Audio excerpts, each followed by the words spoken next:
घोटाला मामले में ईडी की पूछताछ जारी है। बढ़ते खबरों में आगे, फिलहाल झारखंड सरकार के निर्णय के तहत आज से राज्य के 19 जिलों में झारखंड राज्य बेवरेज कॉर्पोरेशन लिमिटेड यानी कि JSBCL खुदरा शराब की बिक्री शुरू करती है। खुदरा शराब बेचने के लिए राज्य को 10 जोन में बांटा गया है। इनमें से 2 जोन के लिए ही प्लेसमेंट एजेंसी का चयन हो सका है। पलामू, गढ़वा, लातेहार, गिरिडीह और देवघर जिला में प्लेसमेंट एजेंसी शराब बेचेगी। इसके अलावा शेष 19 जिलों में फिलहाल JSBCL को खुदरा शराब बेचने की जिम्मेदारी दी गई है।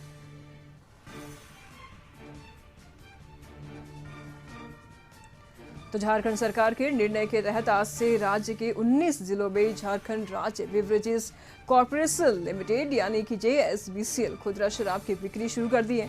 खुदरा शराब बेचने के लिए राज्य को 10 जोन में बांटा गया है और इनमें से जोन के लिए ही प्लेसमेंट एजेंसी का चयन हो सका है। पलामू, गढ़वा, लातेहार, गिरिडीह और देवघर जिला में प्लेसमेंट एजेंसी शराब बेचेगी और इसके अलावा शेष 19 जिलों में फिलहाल JSBCL को खुदरा शराब बेचने की जिम्मेदारी दी गई है। तो झारखंड सरकार के निर्णय के तहत आज से 19 सेंटर्स पे जिलों में झारखंड राज्य बेवरेज कॉर्पोरेशन लिमिटेड यानी JSBCL खुदरा शराब की बिक्री शुरू कर दी है। खुदरा शराब बेचने के लिए राज्य को 10 जोन में बांटा गया है और इनमें से 2 जोन के लिए प्लेसमेंट एजेंसी का चयन हो सका है। इसमें पलामू, गढ़वा, लातेहार, गिरिडीह और देवघर जिला में प्लेसमेंट एजेंसी शराब बेचेगी। इसके अलावा शेष 19 जिलों में JSBCL को खुदरा शराब बेचने की जिम्मेदारी दी गई है।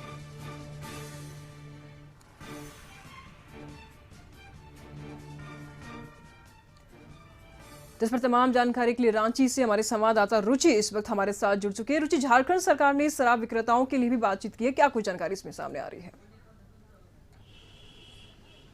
बिल्कुल, देखिए निशु, 19 जिले में जो झारखंड सरकार है वो स्वयं शराब बेचेगी और 5 ऐसे जिलों में एजेंसियों का चयन हो चुका है जहां की तय एजेंसियां, जो चयनित एजेंसियां हैं वो शराब बेचेंगी। आप देख सकती हैं कि ये यहाँ पर जो है शराब की बिक्री हो रही है और तय मूल्यों के आधार पर ही शराब बेचने हैं। और जिन एजेंसियों को, वैसे 5 जिले हैं जैसे गढ़वा, देवघर, लातेहार, तो जो 5 जिले हैं वहां पर अगर किसी भी तरह की अनियमितता होती है तो फिर उन एजेंसियों पर कार्रवाई की जाएगी। हालांकि राजधानी रांची से जो शराब व्यवसायी संघ के जो महासचिव हैं वो अभी हमारे साथ हैं। सर, 19 जिले में अभी तक एजेंसियां नहीं मिल पाई है, इसके लिए क्या कारण हो सकता है? देखिए, 19 जिला में जो एजेंसी नहीं मिली है, देखिए अभी तक नीति का कोई स्पष्टता नहीं हुई है। जो नीति है वही नीति जो 22-23 में लागू हुई थी वही नीति अभी भी लागू है। तो ये नीति समझ से परे है, उहापोह की स्थिति में है। सरकार भी असमंजस की स्थिति में है कि करे तो क्या करे। चूंकि राजस्व की काफी नुकसान हुई है तो इसको भरपाई के लिए इन्हें समझ से परे है। तो ये लॉटरी अब जाना चाहिए था, प्रयोग नहीं करना चाहिए था, समय नहीं गंवाना चाहिए था। ये 4 महीने का फिर एक तरह से एक्सटेंशन बोलिए या एक तरह से ये प्रयोग बोलिए, जो कि विभाग खुद इसको अब चलाएगी। JSBCL लाइसेंसी है। अब JSBCL कितना आगे सर्वाइव करेगी ये तो कहना मुश्किल है। अभी भी देखिए बहुत से जिला में रेट का ओवर रेटिंग। कल मुझे फोन आया एक रांची से, अभी रांची का जो पता चला है, जो एजेंसियां ने यहाँ पर लिया है प्लेसमेंट एजेंसी का, वो आंशिक पैसा जमा किया है। वह आंशिक पैसा जमा करने पर उनको हैंड ओवर कैसे दे दिया गया? हैंड ओवर नहीं देना चाहिए था, पूरा पैसा जमा लेना चाहिए था बैंक गारंटी का। फिर गड़बड़ अगर होगी तो क्या हो सकता है आप सोच सकते हैं। इसलिए लॉटरी की ओर जाना चाहिए सरकार को।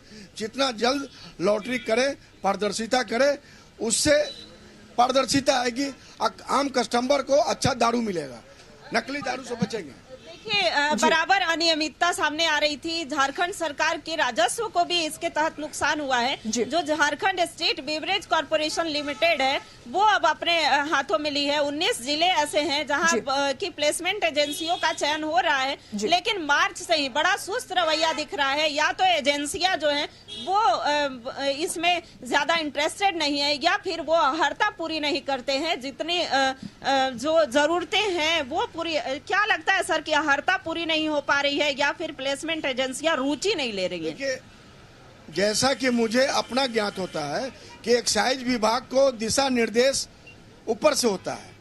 ये सरकार जो है, सरकार के पास निर्णय होना चाहिए। चूंकि पूर्व मंत्री इसके एक्सपायर हो गए, अभी ये विभाग माननीय मुख्यमंत्री के पास है। मुख्यमंत्री इसको समीक्षा बैठक अभी जी, तो झारखंड के 19 जिलों में सरकार लेगी कि इसको लॉटरी की ओर ले जाना चाहिए, क्योंकि अब इसमें घाटा सहने की कोई मतलब कि विभाग के पास गुंजाइश नहीं है और जेएसबी सेल से नहीं चल पाएगा।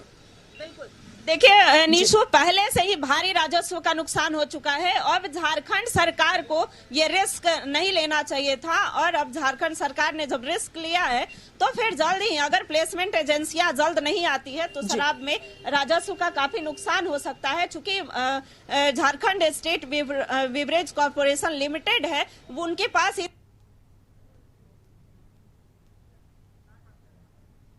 नकली शराब बिक्री हो रही है या फिर कहाँ रेट से ज्यादा लिया जा रहा है, तो ऐसे में सरकार को और क्या करने की जरूरत है? सरकार ने एक जो अभी कैबिनेट से पास हुआ उसमें एक अच्छा निर्णय आया है कि अब ओवर रेट कोई भी लेते हैं, प्राइस से ज्यादा लेते हैं, उनके ऊपर पुलिस केस होगी अब। तो ये अच्छा निर्णय है। दूसरी बात कि सरकार को अब जेएसबीसीएल को अब अगर राजस्व घटेगा, 12% जेएसबीसीएल को मिलता है प्रॉफिट और 12% दुकान की मार्जिन मिलता है, उसमें से घटा हुआ राजस्व को काट लिया जाएगा हर महीने।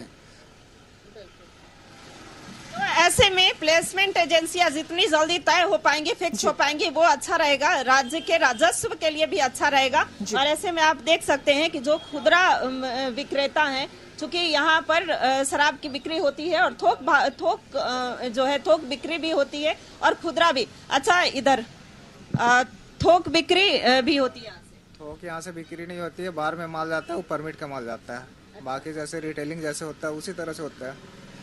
रेट एक्स्ट्रा कुछ एक्स्ट्रा नहीं लिया जाता है इस दुकान पे।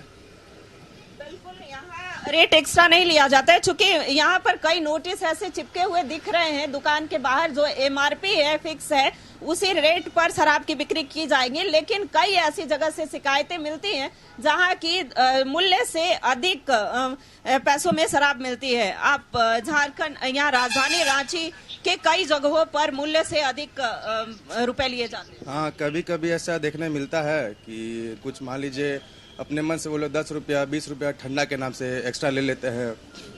बढ़ोतरी तो हुई है बहुत सारे में, और जब हम लोग टोकते हैं तो फिर बोलते हैं कि नहीं, हमें भी देना पड़ता है, अपने सीनियर लोग का नाम ले। जी, शुक्रिया रुचि आपका इन तमाम जानकारियों के लिए।